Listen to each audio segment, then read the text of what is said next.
നമസ്കാരം. നിങ്ങൾക്ക് ശരീരത്തിൽ ചൂട് കൂടുതലാണോ? ചെറിയ കാര്യം കേട്ടാൽ പോലും പെട്ടെന്ന് ദേഷ്യം വരാറുണ്ടോ? അസിഡിറ്റി, അമിതമായിട്ടുള്ള വിയർപ്പ്, കണ്ണിലെ ചൂട്, മുഖക്കുരു, മുടി കൊഴിച്ചിൽ എന്നുള്ള പ്രശ്നങ്ങളൊക്കെ ഇടയ്ക്കിടെ അനുഭവപ്പെടാറുണ്ടോ? ഒന്നിനും ഒരു മാറ്റം വരാത്തതുപോലെ ഇങ്ങനെയുള്ള പ്രശ്നങ്ങളൊക്കെ നിങ്ങളെ അലട്ടുന്നുണ്ടെങ്കിൽ നിങ്ങളൊരു പിത്തപ്രകൃതിക്കാരനാവാം, അല്ലെങ്കിൽ ഒരു പിത്തപ്രകൃതിക്കാരിയാവാം. ഇതിൽ നിന്ന് നമുക്ക് ഈ ഒരു പിത്തപ്രകൃതി കൂടുന്ന സമയത്ത് പല സൊല്യൂഷൻസ് ചെയ്തിട്ടും ഇത്തരം പ്രശ്നങ്ങൾക്കൊന്നും മാറ്റം വരാതെ ഇരിക്കുന്നവരാണ്. മുടി പെട്ടെന്ന് പൊട്ടിപ്പോകുന്ന അവസ്ഥയുള്ളവരാണ്. മുടിയുടെ അറ്റം പൊട്ടുന്നു, നേർത്തതാകുന്നു, പെട്ടെന്ന് മുടി നരയ്ക്കുന്നു. ഞാൻ ഈ പറഞ്ഞിട്ടുള്ള മറ്റ് പ്രശ്നങ്ങളൊക്കെ അലട്ടുന്നുണ്ടെങ്കിൽ ഈ പിത്തദോഷം കുറയാത്തതിൻ്റെ ഒരു കാരണമാകും. അത് നിങ്ങൾ ചെയ്യുന്ന ചില തെറ്റുകൾ കൊണ്ടാവും. ഇത് എന്തൊക്കെ തെറ്റുകളാണ്, അതിനെ മറികടക്കാൻ സിമ്പിളായിട്ട് നമുക്ക് എന്തെല്ലാം ടിപ്സുകൾ ഉപയോഗിക്കാൻ പറ്റും എന്നുള്ള കാര്യങ്ങളെല്ലാം ഒന്ന് ശ്രദ്ധിച്ചാലോ? ഞാൻ ഡോക്ടർ സജിത ദിജൻ. വീഡിയോ മുഴുവനായിട്ട് കാരണം ഒരുപാടേറെ ഇൻഫർമേഷൻസ് ഉൾപ്പെടുത്തിക്കൊണ്ടുള്ള ഒരു വീഡിയോ ആണ്. ആയുർവേദം ഓരോ വ്യക്തിയെയും ഒരേ രീതിയിൽ കാണുന്നില്ല. ഓരോരുത്തരുടെയും ശരീരഘടനയും മാനസികാരോഗ്യവും സ്വഭാവം, ദഹനശേഷി, രോഗപ്രവണത എല്ലാം തന്നെ വ്യത്യസ്തമാണ്. അതിനെയാണ് പ്രകൃതി എന്ന് പറയുന്നത്. ആയുർവേദ പ്രകാരം ശരീരത്തെ നിയന്ത്രിക്കുന്ന 3 പ്രധാന ദോഷങ്ങളിൽ ഒന്നാണ് പിത്തപ്രകൃതി. പിത്തദോഷം പ്രധാനമായും അഗ്നിതത്വവുമായി ബന്ധപ്പെട്ടിട്ടുള്ളതാണ്. ദഹനം, ശരീരത്തിലെ ചൂട്, ബുദ്ധിശക്തി, വിയർപ്പ്, ദാഹം, ചർമ്മത്തിൻ്റെ തിളക്കം, കണ്ണിൻ്റെ കാഴ്ച, കോപം, ധൈര്യം എന്നിവയിലെല്ലാം പിത്തത്തിന് പ്രധാന പങ്കുണ്ട്. സ്നേഹം, തീക്ഷ്ണം, ഉഷ്ണം, ലഘു, വിശ്രം, സരം, ദ്രവം എന്നുള്ളത് പിത്തദോഷത്തെക്കുറിച്ചിട്ടാണ് പറഞ്ഞിട്ടുള്ളത്. ഇത്തരം ശരീരപ്രകൃതിക്കാർക്ക് ഏറ്റവും കൂടുതലായിട്ട് ശരീരത്തിൽ കാണുന്ന പ്രശ്നങ്ങൾ ഇതൊക്കെയാണ്. അതിൽ ശരീരത്തിൽ ചൂട് കൂടുതലാകുക, വിയർപ്പ് കൂടുതലാവുക, ദഹനം വേഗത്തിൽ നടക്കും, വിശപ്പ് വേഗം വരും, ദാഹം കൂടുതലായിരിക്കും, മുഖത്ത് ചുവപ്പ് അല്ലെങ്കിൽ നല്ലൊരു തിളക്കമുള്ള പ്രകൃതിക്കാരായിരിക്കും, മുടി നേരത്തെ നരയ്ക്കും അല്ലെങ്കിൽ മുടി കൊഴിച്ചിലുണ്ടാകും, എപ്പോഴും തന്നെ ചർമ്മം സെൻസിറ്റീവ് ആവും, കോപം പെട്ടെന്ന് വരും, ചില കാര്യങ്ങൾക്ക് പോലും കാര്യങ്ങൾ വേഗത്തിൽ അവർക്ക് മനസ്സിലാക്കിയെടുക്കാൻ പറ്റും, സംസാരത്തിൽ നല്ലൊരു വ്യക്തത ഉണ്ടാവും. പിത്തത്തിൻ്റെ ഗുണങ്ങളെ കുറിച്ചിട്ട് അഷ്ടാംഗ ഹൃദയത്തിലും ചരക സംഹിതയിലും ഉള്ള വ്യാഖ്യാനങ്ങളൊക്കെ ഒരുപാട് കാര്യങ്ങൾ ഇതിനെക്കുറിച്ച് പറയുന്നുണ്ട്. ഇത് ആസ്ട്രോളജി ഒന്നുമല്ല. ഒരു രോഗിയെ നമ്മളൊരു ഡോക്ടർ ഒരു പേഷ്യൻറ്റിനെ കണ്ടു കഴിഞ്ഞാൽ നമുക്ക് ഒറ്റ നോട്ടത്തിൽ അവരുടെ കാര്യങ്ങൾ നോക്കി മനസ്സിലാക്കാനുള്ളതാണ്. അപ്പം ഏത് കാര്യമായാലും എന്ത് അസുഖത്തിനെ ആയാലും ഈ ഒരു ദോഷത്തിൻ്റെ ബേസിൽ ട്രീറ്റ് ചെയ്ത് കഴിഞ്ഞാൽ അതിനെ പൂർണ്ണമായിട്ട് നമുക്ക് മാറ്റിയെടുക്കാനായിട്ട് പറ്റും. അതുകൊണ്ട് തന്നെ ഇത്തരം പിത്തപ്രകൃതിയുള്ള ആളുകൾക്ക് പലപ്പോഴും പല ആരോഗ്യ പ്രശ്നങ്ങളും ഞാൻ ഈ പറഞ്ഞ കാര്യങ്ങളൊക്കെ ഉണ്ടെങ്കിലും അതിനെ പൂർണ്ണമായിട്ട് മാറ്റണമെന്നുണ്ടെങ്കിൽ കൂടിയിരിക്കുന്ന പിത്തത്തെ ഒന്ന് സന്തുലിതമാക്കിയാൽ മാത്രം മതി. അതിനായിട്ട് ചെയ്യേണ്ട കാര്യങ്ങൾ എന്തൊക്കെയാണെന്ന് നോക്കാം. ഇനി പിത്തപ്രകൃതിയുള്ളവരാണെങ്കിൽ ശരീരം സാധാരണയായിട്ട് വലിയ വണ്ണം വലുതായിട്ട് മെലിഞ്ഞിരിക്കുന്ന ആളുകളൊന്നും ആവില്ല. ഒരു നോർമലായിരിക്കും. പിന്നെ കൈകാലുകളിൽ വരെ ചൂടും, കണ്ണിൽ ചൂടും, മുഖക്കുരും, ചർമ്മത്തിൻ്റെ തുടിപ്പും, പെട്ടെന്ന് ടാൻ വരുന്നൊരവസ്ഥയും, മുടി നരയ്ക്കുന്നതും തുഞ്ചു പൊട്ടിപ്പോകുന്നതും ഒക്കെ തന്നെ അവരുടെ പ്രശ്നങ്ങളാണ്.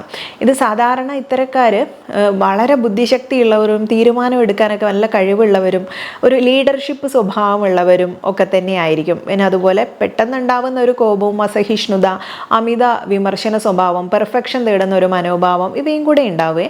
പിത്തം ശരിയായിട്ട് നിന്നാൽ ദഹനം കറക്റ്റാവും, മനസ്സ് വളരെ ശാന്തമായിരിക്കും, ചർമ്മത്തിന് നല്ല തിളക്കം കിട്ടും, ഈ പറഞ്ഞ പ്രശ്നങ്ങളൊക്കെ മാറ്റാനും പറ്റും. അപ്പോൾ ഇത് ഭക്ഷണം ഒരു മരുന്നാക്കിയിട്ട് തന്നെ മാറ്റുക, അല്ലാതെ മരുന്ന് ഭക്ഷണമാക്കേണ്ട ഒരു അവസ്ഥ വരാതിരിക്കാൻ ശ്രദ്ധിക്കുക. പലപ്പോഴും സ്പൈസി ആയിട്ടുള്ളതും എരിവ് മസാലകളൊക്കെ കുറച്ച് കഴിഞ്ഞാൽ പിത്തപ്രകൃതിക്കാർക്ക് ഇത് ഒരുപാട് ഗുണങ്ങൾ കാണിക്കാറുണ്ട്. പിത്തപ്രകൃതി എന്നുള്ളത് ഒരിക്കലും ഒരു രോഗമല്ല. ഇത് ഓരോരുത്തരുടെയും മാനസികവും ശാരീരികവുമായിട്ടുള്ള ഘടനയിൽ വരുന്ന വ്യത്യാസമാണ്. അതിൽ പിത്തം മാത്രമല്ല, വാതപ്രകൃതിയുള്ളവരും കഫപ്രകൃതി എല്ലാവർക്കും ഏത് ദോഷമായാലും അധികമായിട്ടിരുന്നാൽ അതിൻ്റെതായ ബുദ്ധിമുട്ടുകൾ കാണിക്കും. അതുകൊണ്ട് തന്നെ ഇത് സന്തുലിതമായിട്ട് കൊണ്ടുപോകേണ്ടത് അത്യാവശ്യം. ആദ്യം ചെയ്യേണ്ടത് നിങ്ങൾ പിത്തപ്രകൃതിക്കാരനാണോ എന്നുള്ളത് മനസ്സിലാക്കിയാണ്. അത് മനസ്സിലാക്കി കഴിഞ്ഞാൽ അതിനനുസരിച്ചിട്ടുള്ള എന്ത് കഴിക്കണം, എന്ത് കഴിക്കാൻ പാടില്ല എന്നുള്ള കാര്യങ്ങളും കൂടെ മനസ്സിലാക്കി കഴിഞ്ഞാൽ വളരെ ഈസി ആയിട്ട് നിങ്ങൾക്ക് ഈ പ്രശ്നങ്ങളെ മാറ്റിയെടുക്കാൻ പറ്റും. രാവിലെ എഴുന്നേറ്റാൽ ഒരു 30 മിനിറ്റിനുള്ളിൽ ചെയ്യുന്ന ചില കാര്യങ്ങളിൽ തെറ്റായിട്ടുള്ള ചില കാര്യങ്ങൾ കാരണം നിങ്ങൾക്ക് നിങ്ങളുടെ ശരീരത്തിലെ പിത്തദോഷം വളരെയധികം കൂടാൻ സാധ്യതയുണ്ട്. അതുകൊണ്ട് തന്നെ ദിനചര്യ എന്നുള്ളത് വളരെ കൃത്യമായ രീതിയിൽ തന്നെ കൊണ്ടുപോകാൻ ഈ പ്രകൃതിക്കാർ ശ്രദ്ധിക്കേണ്ടതായിട്ടുണ്ട്. അതിലൊന്നാമത്തത് ബ്രാഹ്മേ മുഹൂർത്തെ ഉത്തിഷ്ഠേ സ്വസ്ഥോ രക്ഷാർത്ഥമായുഷ എന്നുള്ളതാണ് പറയുന്നത്. അതായത് ബ്രാഹ്മേ മുഹൂർത്തത്തിൽ എണീക്കുന്നത്, വളരെ നേരത്തെ എണീക്കുന്നത് എപ്പോഴും തന്നെ ഇത്തരം ആളുകൾക്ക് വളരെ ഗുണം ചെയ്യും. മനസ്സിനെ ശാന്തമാക്കാൻ പറ്റിയ രീതിയിലുള്ള ചില പ്രാണായാമങ്ങൾ അല്ലെങ്കിൽ ബ്രീത്തിങ് എക്സസൈസുകളും മനസ്സിന് ഇഷ്ടപ്പെട്ട കാര്യങ്ങളും തുടക്കത്തിൽ ചെയ്യുക. ധൃതി പിടിച്ചിട്ടുള്ള രാവിലത്തെ ദിനചര്യകൾ എപ്പോഴും തന്നെ ഇത്തരം ഇത്തരക്കാർക്ക് ബുദ്ധിമുട്ടായി. ഇത്തരക്കാർ ബ്രാഹ്മി മുഹൂർത്തത്തിൽ എണീറ്റ് കഴിഞ്ഞാൽ അവരുടെ ശരീരത്തിലെ ചൂട് കുറയ്ക്കാൻ സഹായിക്കും. മാനസിക സമ്മർദ്ദം കുറയ്ക്കാനായാലും ദഹന പ്രവർത്തനങ്ങളെല്ലാം കറക്റ്റാക്കാനായും ഒക്കെ തന്നെ സഹായിക്കുന്ന ഒരു കാര്യമാണ്. എപ്പോഴും ഇവരുടെ കണ്ണിൻ്റെ കാഴ്ചശക്തി നല്ല കൂടുതലായിരിക്കുമെങ്കിലും അതിന് കോട്ടം വരാത്ത രീതിയിൽ എണീറ്റാൽ ഉടനെ മൊബൈൽ നോക്കുന്ന ഇത്തരം സ്ക്രീൻ ടൈം ഒഴിവാക്കുകയും അതുവഴി ഞാൻ ഈ പറഞ്ഞതുപോലെയുള്ള ധ്യാനം അല്ലെങ്കിൽ മന്ത്രജപം നമുക്ക് എന്താണോ നമുക്ക് ചെയ്യാൻ പറ്റുന്നത് ആ രീതിയിലുള്ള കാര്യങ്ങളിലേക്ക് തിരിയുന്നതാണ് ഒന്നുകൂടെ ഉത്തമം. എണീറ്റാൽ ഉടനെ നമ്മുടെ ബ്ലഡിൻ്റെ pH മെയിൻറ്റെയിൻ ചെയ്യാൻ പറ്റുന്ന രീതിയിൽ വെറും വയറായിട്ട് കിടക്കുന്ന വയറിലേക്ക് ഇളം ചൂടുള്ള വെള്ളം കുടിക്കുക എന്നുള്ളതാണ്. നല്ല ചൂടുള്ള വെള്ളം തുടർച്ചയായിട്ട് കുടിക്കുന്നത് ഇത്തരം പ്രകൃതിക്കാർക്ക് അത്ര തന്നെ അഭികാമ്യമായിട്ടുള്ളതല്ല. ഇളം ചൂടുള്ള വെള്ളം 1-2 ഗ്ലാസ് കുടിച്ചിട്ട് ആ ദിവസം തുടങ്ങാം.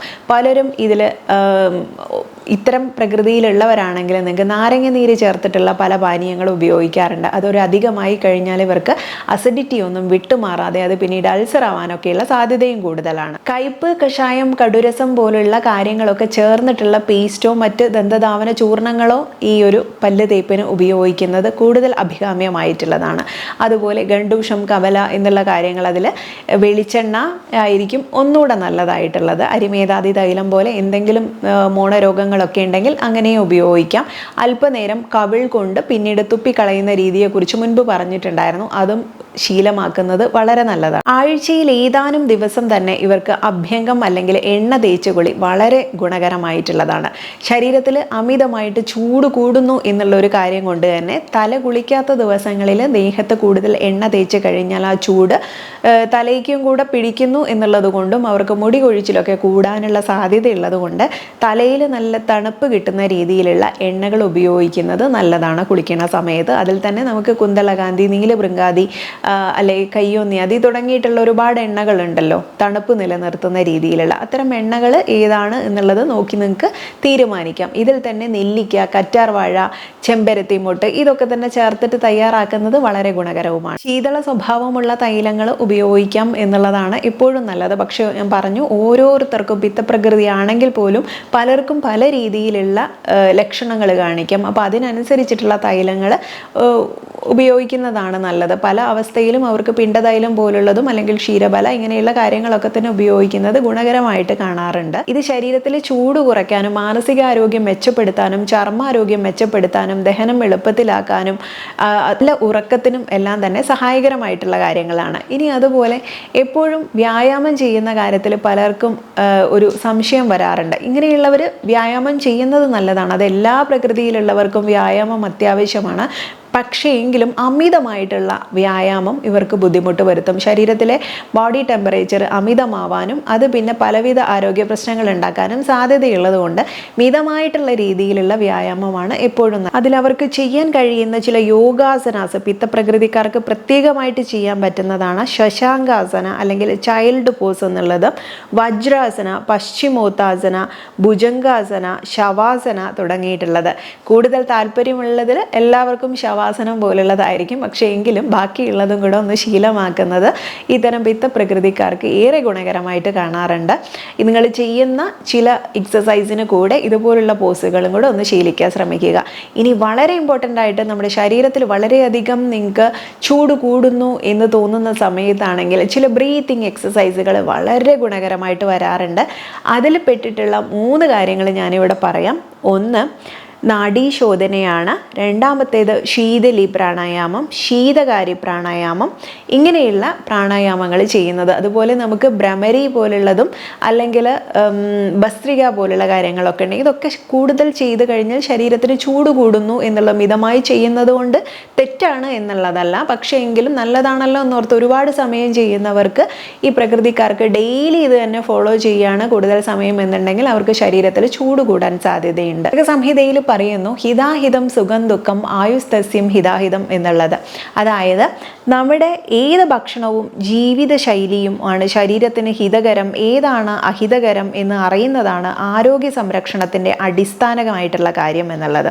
ഇതിൽ തന്നെ മധുരം, തിക്തം, കഷായം എന്നിവ അടങ്ങിയിട്ടുള്ള ഇത്തരം കാര്യങ്ങൾ കഴിക്കുന്നതാണ് എപ്പോഴും നല്ലത്. പിന്നെ വിശന്നിട്ടും ഭക്ഷണം വൈകിക്കുന്നത് ഇത്തരക്കാർ ഒഴിവാക്കണം. അമിതമായി എരിവുള്ള ഭക്ഷണങ്ങൾ, മുളക്, കുരുമുളക്, അത്ര സ്പൈസി ആയിട്ടുള്ള അമിത ഭക്ഷണം അല്ലെങ്കിൽ അമിതമായിട്ടുള്ള എരിവും അമിതമായിട്ടുള്ള ഉപ്പ് അമിത പുളി ഈ കാര്യങ്ങൾ മിതമായ രീതിയിൽ ഉപയോഗിക്കാൻ ശ്രമിക്കുക. ഉച്ചവെയിലിൽ കഠിനമായിട്ട് ജോലി ചെയ്യുന്നത് കുറയ്ക്കാൻ ശ്രമിക്കുക. രാത്രി വൈകി ഉറങ്ങുന്നതും ഇത്തരക്കാർക്ക് വളരെ ബുദ്ധിമുട്ടാണ്. ഇതുപോലെ നിങ്ങൾ ഒഴിവാക്കേണ്ടതിൽ എരിവും പുളിയും മാത്രമല്ല, വറുത്തത് ഡീപ്പ് ഫ്രൈ ആയിട്ടുള്ള ഭക്ഷണങ്ങൾ, സോഫ്റ്റ് ഡ്രിങ്ക്, കാർബണേറ്റഡ് ഡ്രിങ്കുകൾ, അമിതമായിട്ട് ചായ, കോഫി, മദ്യം, ഇനി പുളിയുള്ള ഭക്ഷണങ്ങൾ മാത്രമല്ല അമിതമായി വെളുത്തുള്ളിയുടെയും ഇഞ്ചിയുടെയും കുരുമുളകിൻ്റെയും ഒക്കെ തന്നെ അമിത ഉപയോഗമാണ് ഉദ്ദേശിച്ചത്, ഒട്ടും കഴിക്കരുത് എന്നുള്ളതല്ല. അതുപോലെ സോസുകൾ, അച്ചാറുകൾ, ജങ്ക് ഫുഡുകൾ, പ്രോസസ്ഡ് ഫുഡുകളൊക്കെ തന്നെ വളരെയധികം കുറയ്ക്കുന്നതാണ് ഇവർക്ക് അഭികാമ്യമായിട്ടുള്ളൊരു രീതി. ഇനി രാവിലെ ഇളം ഉച്ചഭക്ഷണം പ്രധാന ഭക്ഷണമായിട്ട് കഴിക്കാനും രാത്രി വൈകി ഫുഡ് കഴിക്കുന്നത് ഇത്തരക്കാർക്ക് വളരെ ദോഷകരമാണ്. അതുപോലെ നന്നായിട്ട് ഉറങ്ങാത്തതിൻ്റെ പേരിലും ഇത്തരം ഹോർമോണിൽ വളരെയധികം വ്യത്യാസം വരാനും പ്രകൃതിക്കാർക്ക് സാധ്യതയുള്ളത് കൊണ്ടും ഒക്കെ തന്നെ അത് ശ്രദ്ധിക്കുക. ഞാൻ ഈ പറഞ്ഞിട്ടുള്ള പ്രാണായാമങ്ങളും അതുപോലെ മിതമായിട്ടുള്ള എക്സസൈസുകളും ഈ ഫുഡ് റൂട്ടീനും ഒക്കെ തന്നെ വളരെ സിമ്പിളായിട്ട് ഫോളോ ചെയ്ത് കഴിഞ്ഞാൽ, ഞാൻ ഈ പറഞ്ഞ പ്രശ്നങ്ങളൊക്കെ അനുഭവിക്കുന്നവരാണ്, നിങ്ങൾ മരുന്ന് കഴിച്ചിട്ടും നിങ്ങൾക്കൊരു മാറ്റം കാണുന്നില്ല എന്നുണ്ടെങ്കിൽ മരുന്നല്ല മാറ്റേണ്ടത്, നമ്മുടെ ജീവിതശൈലിയും ഭക്ഷണ രീതിയും ആദ്യം ഞാൻ ഈ പറഞ്ഞ രീതിയിലൊന്ന് ക്രമപ്പെടുത്തിയിട്ട് ആവശ്യമെങ്കിൽ മരുന്ന് ഉപയോഗിക്കുക എന്നുള്ള രീതിയിലേക്ക് വന്നു കഴിഞ്ഞാൽ തന്നെ നിങ്ങൾക്ക് ഒരു 75% രോഗത്തെ ഉള്ള രോഗമാണെങ്കിൽ നിയന്ത്രിച്ച് നിർത്താനും അല്ലെങ്കിൽ ഇത്തരം പ്രശ്നങ്ങളൊന്നും വരാതിരിക്കാനും ബോഡിയെ എങ്ങനെ സംരക്ഷിക്കാനായിട്ട് പറ്റും. ഇതൊന്നും ഞാനായിട്ട് പറയുന്നതല്ല, പല ഗ്രന്ഥങ്ങളിൽ കാലങ്ങളായിട്ട് എഴുതി വെച്ചിട്ടുള്ള കാര്യങ്ങളാണ്. അപ്പോൾ ഒന്ന് ചെയ്ത് നോക്കുക. ചെയ്യാൻ കുറച്ച് ബുദ്ധിമുട്ടായിരിക്കും തുടക്കത്തിൽ എന്നുള്ളത്, പക്ഷേ ആ ഒരു ട്രാക്കിൽ വന്ന് കിട്ടിക്കഴിഞ്ഞാൽ അതിൻ്റെ ഗുണവും മാറ്റങ്ങളും മനസ്സിലായാൽ നമ്മൾ സ്വയം തന്നെ ആ ഒരു രീതിയിലേക്ക് നമ്മുടെ ദിനചര്യയെ മാറ്റും എന്നുള്ളതാണ്. അപ്പോൾ ഒന്ന് ട്രൈ ചെയ്ത് നോക്കുക. ഇനി ഇതുപോലെയൊക്കെ തന്നെ ഒരുപാട് നാളായി നമ്മളെ ഫോളോ ചെയ്യുന്ന ആളുകളാണെങ്കിൽ ഇതൊക്കെ മുൻപേ മനസ്സിലാക്കിയിട്ടുള്ളവരായിരിക്കും. ഫോളോ ചെയ്യുന്നുണ്ടെങ്കിൽ വ്യത്യാസങ്ങൾ വല്ലതും ഉണ്ടെങ്കിൽ കമൻറ്റ് ബോക്സിൽ രേഖപ്പെടുത്താനും മറക്കരുതേ. അപ്പോൾ നെക്സ്റ്റ് ഒരു വീഡിയോയിൽ നല്ലൊരു വിഷയവുമായി നമുക്ക് വീണ്ടും കണ്ടുമുട്ടാം.